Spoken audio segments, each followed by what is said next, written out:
Hello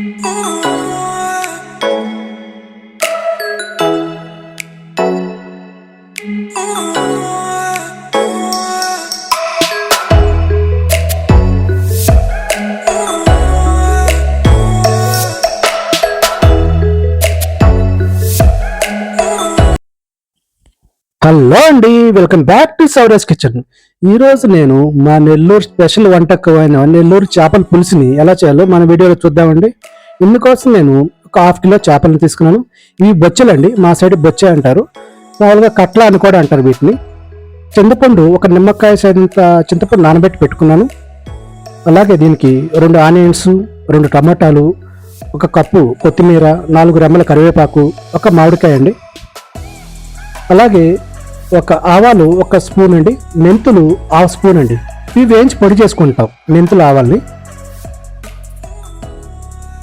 అసలు మామిడికాయ వేయకపోతే నెల్లూరు చేపల పులుసే కాదండి. ఇప్పుడు స్టవ్ మీద చేపల గిన్నె పెట్టుకొని అందులో 4 స్పూన్ల ఆయిల్ వేస్తున్నాను. చేపల కూరకి ఆయిల్ ఎక్కువ పడుతుందండి.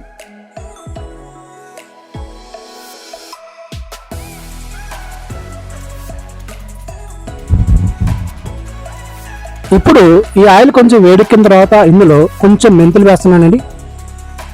అలాగే 1/2 స్పూన్ ఆవాలు కూడా వేస్తున్నాను. ఈ మెంతులు ఆవాలు కొంచెం వేపుకున్న తర్వాత ఇందులో మనం ముందుగా కట్ చేసి పెట్టుకున్న ఉల్లిపాయలు తరిగి వేస్తున్నానండి. ఇవి 2 మీడియం సైజ్ ఉల్లిపాయలు అండి. ఇందులోనే 2 ఎండుమిర్చి, 4 రెమ్మల కరివేపాకు కూడా వేస్తున్నాను. ఈ ఎండుమిర్చి, కరివేపాకు అన్ని వేసాక ఆనియన్స్ బాగా గోల్డెన్ బ్రౌన్ కలర్ వచ్చేంత వరకు వేపుకోవాలండి. చూసారా, ఇలా ఈ కలర్ వచ్చేంత వరకు వేపుకోవాలి. ఇప్పుడు ఇందులో మనం ఇందాక కట్ చేసి పెట్టుకున్న టమాటా ముక్కలు కూడా వేస్తున్నానండి. ఇవి 2 మీడియం సైజ్ టమాటాలండి.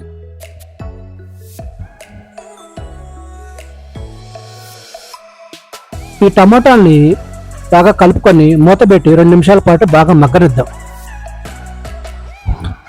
నేను చేప ముక్కలకి ఉప్పు కారం వేసి బాగా పట్టించి పెట్టుకున్నానండి. పక్కన ఒక 1/2 అవర్ పాటు పక్కన పెట్టాను ఇందాక.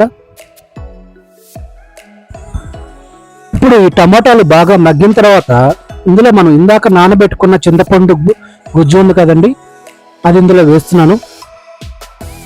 చింతపండు వేసిన తర్వాత, అదే చింతపండు రసం వేసిన తర్వాత ఒకసారి బాగా కలుపుకుందాం.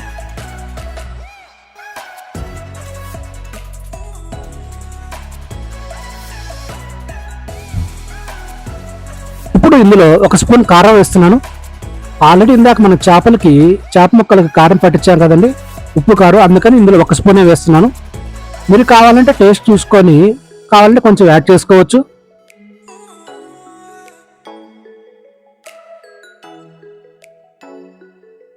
ఇప్పుడు ఇందులో నేను 1 స్పూన్ సాల్ట్ కూడా వేస్తున్నానండి.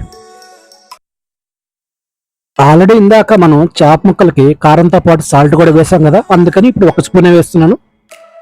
మీరు కావాలంటే చూసుకొని సాల్ట్ ఎక్కువ తినే వాళ్ళైతే ఇంకొంచెం వేసుకోవచ్చు. ఇప్పుడు ఇందులో కొంచెం వాటర్ పోస్తున్నానండి. 1 గ్లాస్ వరకు వాటర్ పోసుకుందాం. అంటే మీకు పులుసు ఎంత కావాలో దాన్ని బట్టి వాటర్ పోసుకోవాలండి. కొంచెం కూర చిక్కగా కావాలనుకున్న వాళ్ళు వాటర్ తగ్గి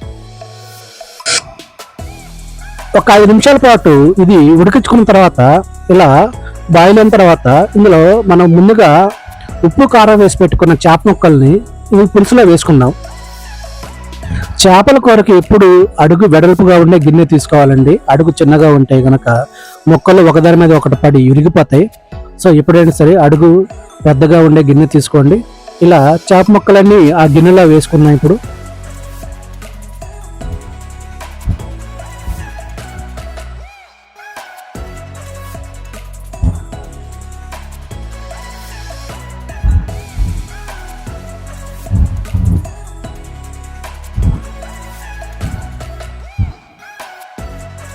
ఈ చేపలు ఉడకడానికి ఎక్కువ టైం పడుతుందండి. 10 నుంచి 15 నిమిషాల లోపల చేపలు ఉడికిపోతాయి.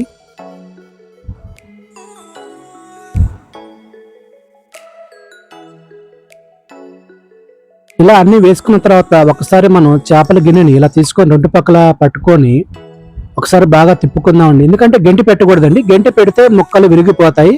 సో అందుకని ఇలాగా ఒకసారి తిప్పుకొని స్టవ్ మీద పెట్టుకుందాం.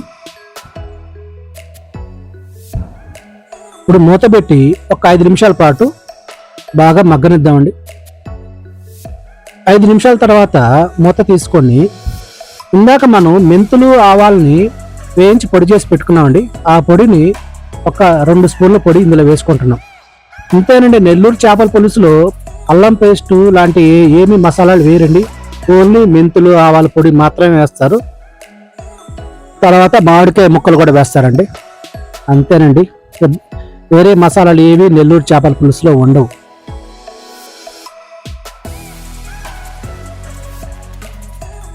ఇప్పుడు ఈ మెంతులు ఆవాల పొడి వేసిన తర్వాత ఒక్కసారి మళ్ళీ మనం మన చేపల గిన్నెని బాగా తిప్పుకుందామండి. అంటే ఈ పొడి అంతా పైన ఉంటుంది కదా, అదంతా కూరలో కలవటానికి ఒక్కసారి బాగా తిప్పుకుందాం. తిప్పుకొని పెట్టుకుందాం. ఒక 2 నిమిషాల తర్వాత ఇందులో మనం ముందుగా కట్ చేసి పెట్టుకున్న మామిడికాయ ముక్కల్ని ఇందులో వేసుకుందామండి. అంటే కూర ఇంకొక 5 మినిట్స్లో కూర 5 నిమిషాల్లో కూర అయిపోతుంది అనగా అప్పుడు మాత్రమే మామిడికాయ ముక్కలు వేసుకోవాలి.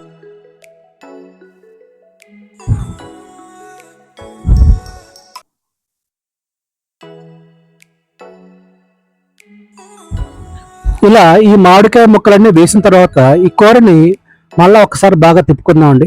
ఇలా గిన్నె ఒకసారి బాగా తిప్పుకొని స్టవ్ మీద పెట్టుకుందాం.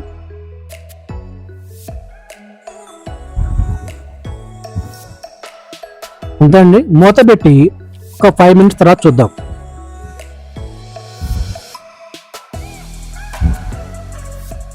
చూసారుగా, ఆయిల్ అంతా ఇలా సపరేట్గా అయిపోతే మన చేప అంతా కూర అయిపోయినట్టేనండి.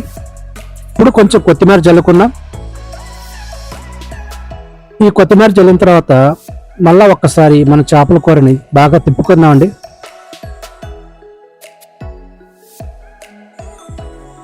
ఇలా ఒకసారి తిప్పుకున్న తర్వాత అంతేనండి, స్టవ్ ఆఫ్ చేసుకోవటం. ఇంకా ఇంతేనండి మా నెల్లూరు చేపల పులుసు. చాలా సింపుల్ అండ్ టేస్టీ కర్రీ అండి. ఒకసారి మీ ఇంట్లో కూడా మీరు ట్రై చేసుకొని మీకు ఎలా వచ్చిందో మా కామెంట్ సెక్షన్లో చెప్పండి. మా వీడియో మీకు నచ్చితే లైక్ చేయండి, షేర్ చేయండి, సబ్స్క్రైబ్ చేయండి. Thank you for watching our videos.